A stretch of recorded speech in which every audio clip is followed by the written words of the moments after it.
Bismillahirrahmanirrahim. Assalamualaikum warahmatullahi wabarakatuh.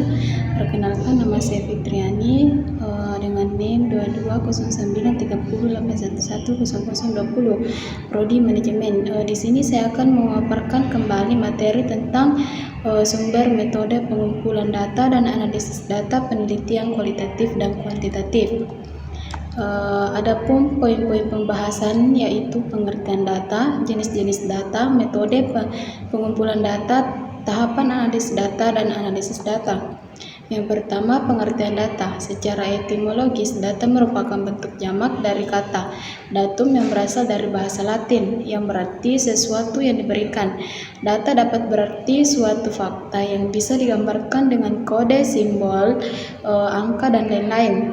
Menurut Suharsini, data adalah hasil pencatatan peneliti baik itu berupa kata maupun angka. Pendapat ini menyatakan bahwa data merupakan semua hasil pengukuran atau observasi yang sudah dicatat guna suatu keperluan tertentu. Yang kedua, jenis-jenis data. Data nominal. Data nominal adalah alat ukur yang paling sederhana dalam pengukuran data skala nominal ini. Kedua, data ordinal.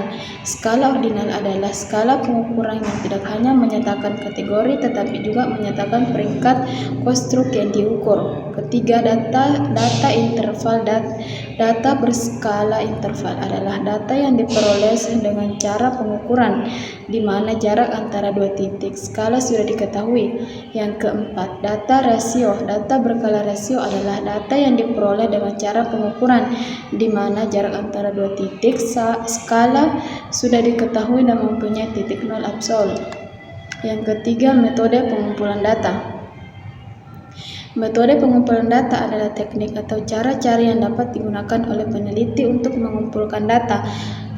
Beberapa metode pengumpulan data dalam penelitian yaitu metode wawancara, observasi, dan dokumentasi.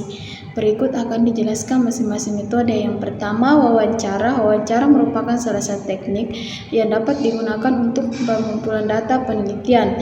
Wawancara adalah pengadministrasian angket secara lisan dan langsung terhadap masing-masing anggota sampel. Yang kedua, observasi. Observasi atau pengamatan adalah kegiatan keseharian manusia dengan menggunakan panca indera. Mata sebagai alat bantu utamanya selain panca indera lainnya seperti telinga, penciuman, mulut, dan kulit. Yang ketiga, dokumentasi. Metode pengumpulan data dengan dokumentasi adalah cara mengumpul data dan memanfaatkan dokumen atau catatan tertulis yang sudah ada sebelumnya. Yang keempat, tahapan analisis data. Tahapan analisis data kualitatif. Analisis data kualitatif menggunakan untuk memahami makna, pengalaman, dan pandangan individu secara mendalam. Data biasanya berupa kata, narasi, dan deskripsi, bukan angka. Yang pertama, pengumpulan data dilakukan melalui wawancara mendalam, observasi partisipatif, dokumentasi, atau diskusi kelompok berfokus. Yang kedua, reduksi data. Proses seleksi memfokuskan penyederhanakan dan transformasi data mentah menjadi data yang lebih berorganisir. Coding, memberi label atau kode pada bagian tertentu dari data untuk mengelompokkannya berdasarkan tema atau kategori. Yang keempat, penyajian data. Data yang telah direduksi dan dikodekan disajikan dalam bentuk teks, naratif, kutipan langsung, tabel utama, atau diagram tematik. Penarikan kesimpulan, menafsirkan makna dari data berdasarkan pola, hubungan, atau tema yang muncul.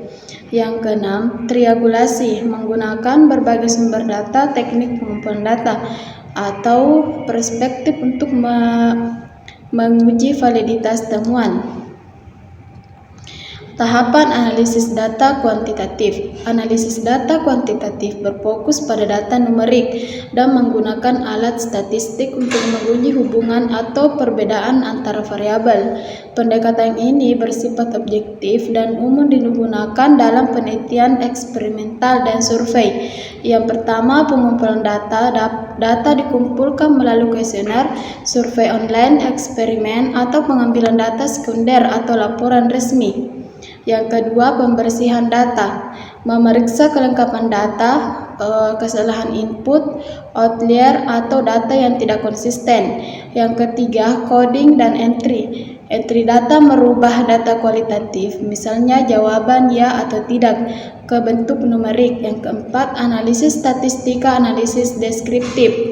Pertama, menyajikan data dalam bentuk ringkasan numerik seperti median, modus, frekuensi, proporsi, standar deviasi. Yang kedua, analisis inferensial digunakan untuk menguji hipotesis dan membuat generalisasi terhadap populasi. Yang kelima, interpretasi hasil.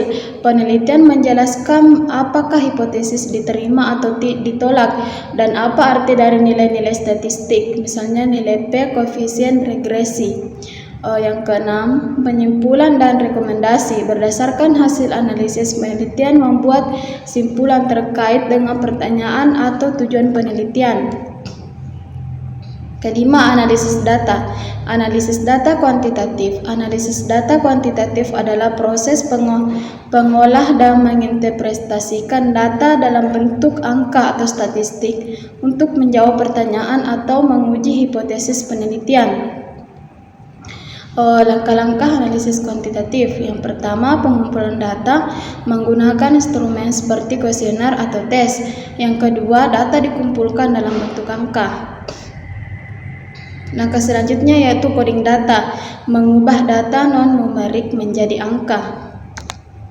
Yang kedua, analisis data kualitatif. Analisis data kualitatif adalah proses menafsirkan dan memahami makna dari data non-numerik seperti wawancara, observasi, catatan lapangan, dan dokumentasi. Langkah-langkah analisis kualitatif yaitu yang pertama, transkripsi data, mengubah rekaman wawancara menjadi naskah teks. Yang kedua, membaca dan membaca secara menyeluruh untuk mendapatkan pemahaman awal. Yang ketiga, coding, memberi label pada kutipan penting, contoh kode kesulitan belajar, dukungan guru, kecanduan gadget. Yang keempat, pengelompokan kode ke dalam tema. Kode disusun ke dalam tema besar, misalnya faktor internal, faktor eksternal. Yang kelima, analisis tematik atau naratif, mencari pola dan hubungan antar tema, menjelaskan makna yang tersembunyi dari data. Yang keenam, menyimpulkan dan validasi, menyimpulkan temuan dan bisa divalidasi dengan triangulasi atau member judgment. Itulah tadi pemaparan materi singkat dari saya. Saya tutup dengan wabillahi taufiq wal hidayah. Assalamualaikum warahmatullahi wabarakatuh.